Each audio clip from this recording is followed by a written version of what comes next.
ஒருத்தர் ஒரு ஆஃபீஸில் வேலைக்கு ஜாயின் பண்ணுறாரு ஃப்ரெண்ட்ஸ்.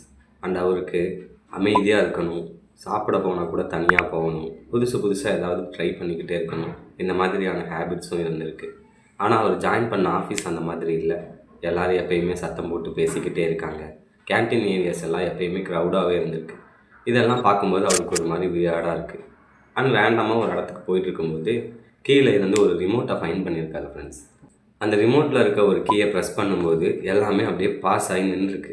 இதை வச்சு நம்ம ஏதாவது பண்ண முடியுமா அப்படின்னு யோசித்து சத்தமாக இருக்கிற இடத்துல பாஸ் பண்ணி பீஸை என்ஜாய் பண்ணுறது, க்ரௌடாக இருக்க கேன்டீன் ஏரியாஸில் பாஸ் பண்ணி ஃப்ரீ ஃபுட்ஸை என்ஜாய் பண்ணுறது, இந்த மாதிரி எல்லாம் பண்ணிட்டு இருந்திருக்காரு ஃப்ரெண்ட்ஸ். எந்த அளவுக்கு வேணுமோ அந்த அளவுக்கு எல்லாம் என்ஜாய் பண்ணிவிட்டு அன்பாஸ் பண்ணலாம் அப்படின்ட்டு அன்பாஸ் பண்ணி பார்த்தா எல்லா விஷயங்களும் ஃப்ரீஸ் ஆகி நின்றுருக்கு. அவர் அதை பார்த்துட்டு திரும்ப திரும்ப ட்ரை பண்ணி பார்க்குறாரு, அன்பாஸ் பண்ணி பார்க்குறாரு. ஆனால் எதுவுமே மாறலை. அப்போ தான் அந்த ரிமோட்டில் ஒரு டிஸ்பிளே இருக்கிறத அவர் கவனிக்கிறாரு. அந்த டிஸ்பிளேயில் ஒரு டெக்ஸ்ட்டும் ஷோ ஆகுது. You pass the world not yourself அப்படின்னு ஒரு டெக்ஸ்ட் ஷோ ஆகுது. நம்ம டே டு டே லைஃப்பில் நடக்கிற விஷயங்களை நமக்கேற்ற மாதிரி மாற்றிக்கணும்னு நினைக்கிறோமே தவிர அதுக்கேற்ற மாதிரி அடாப்ட் ஆகணும் அப்படின்னு சொல்லிட்டு நினைக்கிறதே இல்லை.